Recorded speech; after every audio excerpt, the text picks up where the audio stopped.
দরজাটা খুলে দেওয়া যাবে, সেটা আজকে বলেন, আমারে বলেন, আমি তো সামনেই আছি এখানে।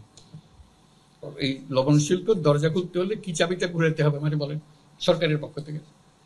তাহলে আমি তার ধরে দিই, এটা তুমি ঘুরাইতেছো না, বলুক না, সামনে সামনে সরকারের কি করণীয়। আপনি জানেন লবণ কিভাবে উৎপাদন করতে হয়, কারা খায়, কি দামে খায়, কোথায় বিক্রি করা যায়, সব আপনি জানেন। আমরা সবাই চাচ্ছি যে লবণ কম খাওয়া। এটা একটা স্বাস্থ্যের কারণে সবাইকে উৎসাহিত করা হচ্ছে, লবণ কম খান, কম করে খান, যাতে শরীর ভালো থাকে। কাজে আমাদের চেষ্টা হলো কমানো, কিন্তু আমাদের শক্তি আছে উৎপাদনের। তাহলে বাইরে যদি হয়, এটা তো মস্ত বড় একটা খবর হবে। এটা একটু দেখেন, আমাদেরকে যোগাযোগ করেন, দরদাম দেখতে হবে, কারা তাদেরকে দেয়। বলছি তো, যারা ল্যান্ডলক কান্ট্রি যেমন নেপাল, ভুটান, তাদের তো লবণের সোর্স নাই, তো অনেকটা খনিজ লবণ আছে, অনেকের খনিজ লবণ হতে পারে। আমার যেটা হলো যে, যদি লবণ কেউ কেনে, তাতে খোঁজ দিতে হবে আপনি কোথা থেকে কেনেন, কি দামে কেনেন, কোন কোয়ালিটির কেনেন। আমাদেরটা একটু ভালো দামে সস্তা, আমাদেরটা চেষ্টা করে দেখেন। এইভাবে তো ব্যবসা হয়, ব্যবসা তো আর নিজের থেকে হয়ে যায় না। সেটা খোঁজ খবর নিয়ে একজনের খবর আরেকজনের কিনতে। কাজে যে সমস্ত দেশের কথা বলছি, সেই সমস্ত দেশে আপনারা আসা যাওয়া করেন সবসময়, তাদের লোক এখানে আসে। আপনারা বলছেন এরা পর্যটনের শহর, তাদের দেশের লোক নিশ্চয়ই এখানে আসে। আসলে ওদের সঙ্গে একটু গল্প গুজব করা, আর সমস্ত খবর তো এখন আজকে ইন্টারনেটে সব খবর পাওয়া যায়। কাজে একটু করলে, আপনারা একটু চেষ্টা করলে নিশ্চয়ই সবাই চেষ্টা করবে যে এটা রপ্তানি হোক, কারণ দেশের একটা মূল্যবান জিনিস, এটা আমরা করি। আমাদেরকে যদি লবণ কিনে খেতেও আমাদের বহু টাকা লেগেছে, আপনারা কষ্ট করে করেন বলে সারা দেশের লবণটা খেতে পারে। কাজে সেটা আমরা চেষ্টা করি, এটা একটা গুরুত্বপূর্ণ বিষয়। সেটা আমরা কথাটা যেন হারিয়ে না যায়।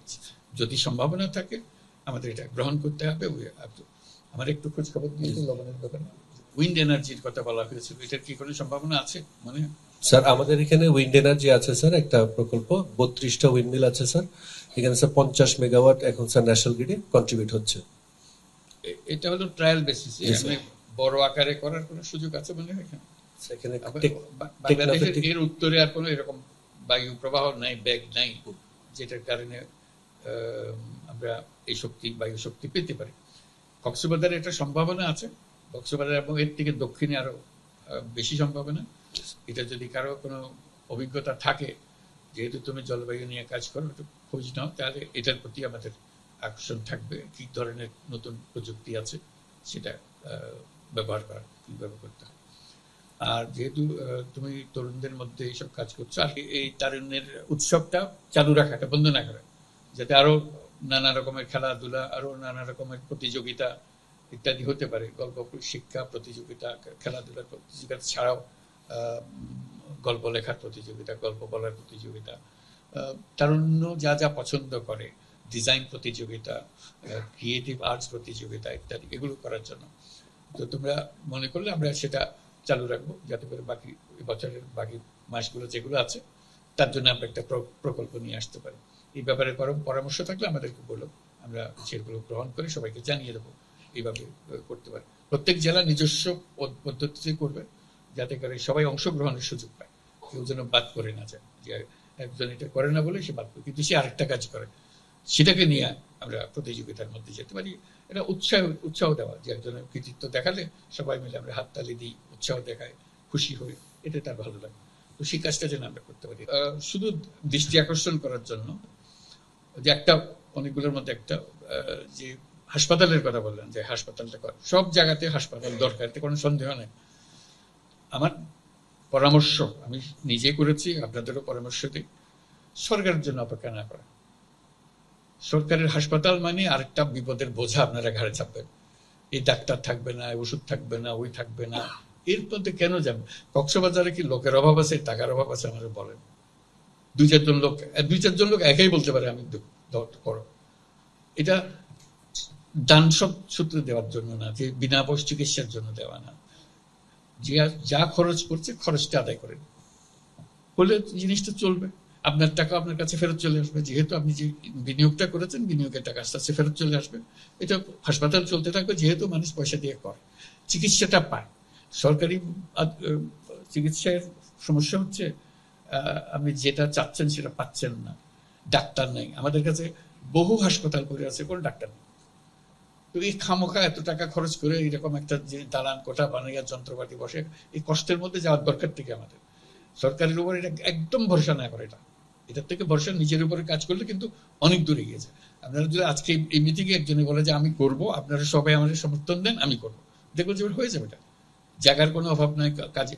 আপনারা জানেন কি জন্য করতে হবে, কাকে করতে হবে, প্রত্যেকটা জিনিস, যত জিনিস প্রস্তাব করলেন প্রত্যেকটা জিনিস নিজেদের উদ্যোগে এটা হওয়া সম্ভব। শুধু কাউকে না কাউকে ওই কোমর ভেঙে নামতে হবে যে আমি করবো।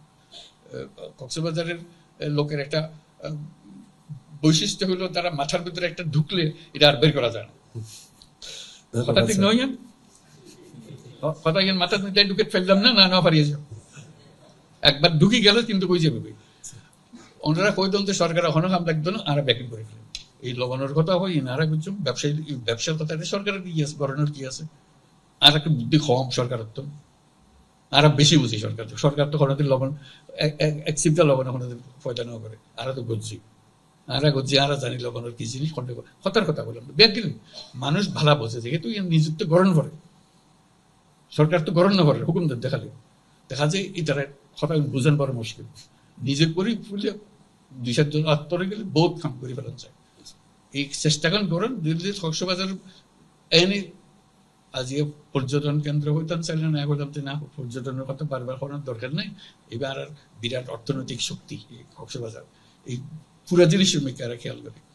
আমাকে একজনে বললো যে আমরা স্টারলিংক শুনছেন বোধহয় পত্র পত্রিকায়, যে একটা ইন্টারনেট ফেসিলিটি আমরা তৈরি করতেছি, যেটা ফাস্ট, খুবই দ্রুত গতির ইন্টারনেট।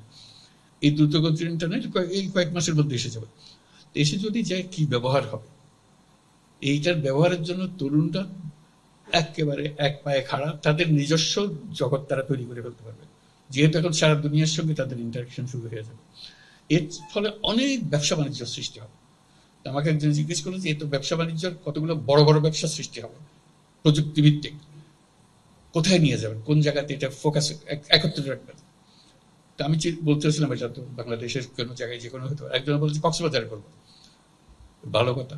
কক্সবাজারের দিন আপনারা পর্যটন করছেন, 2 দিন পরে বলবো কক্সবাজার প্রযুক্তির শহর, প্রযুক্তির নগর হতে পারে। কে মানা করবে এটাতে, যদি আমরা এটা ধরে ফেলে, জিনিসটার ভেতরে ঢুকে যায়। কাজে সুযোগ আসতেছে, সুযোগগুলো ধরার। কেউ তো সরকার এসে আপনাকে ধরিয়ে দেবে না।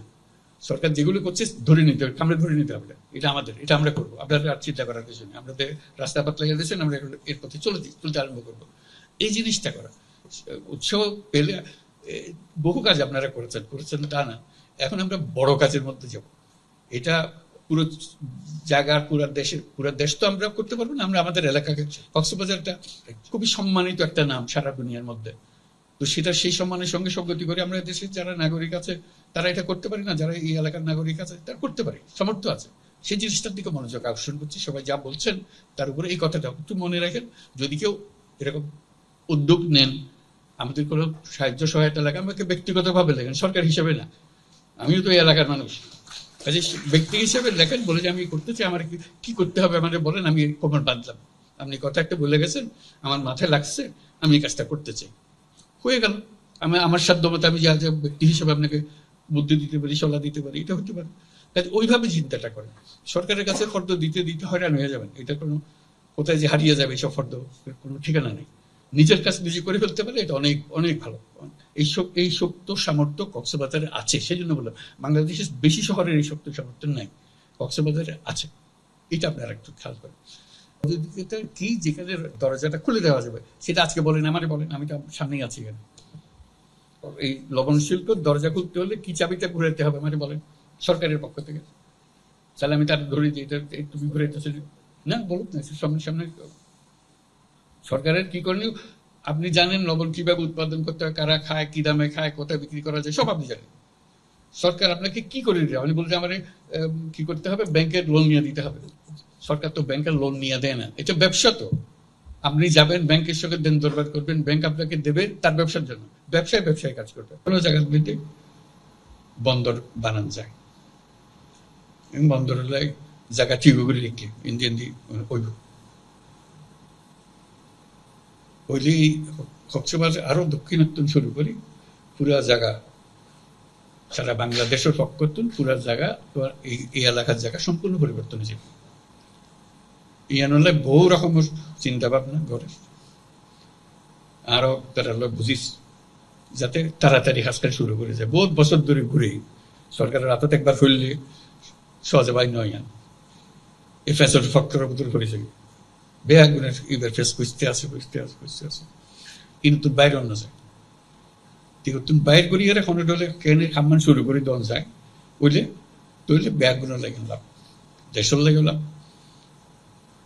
বিদেশের লাগে লাভ ব্যাগ গুলো লাভ জিয়ান কইতাম আসছিলাম যে ধরো আর বাংলাদেশের বিরাট সমুদ্র পাইলাম আর নেপালের মতো দেশ তার তখন সমুদ্র নাই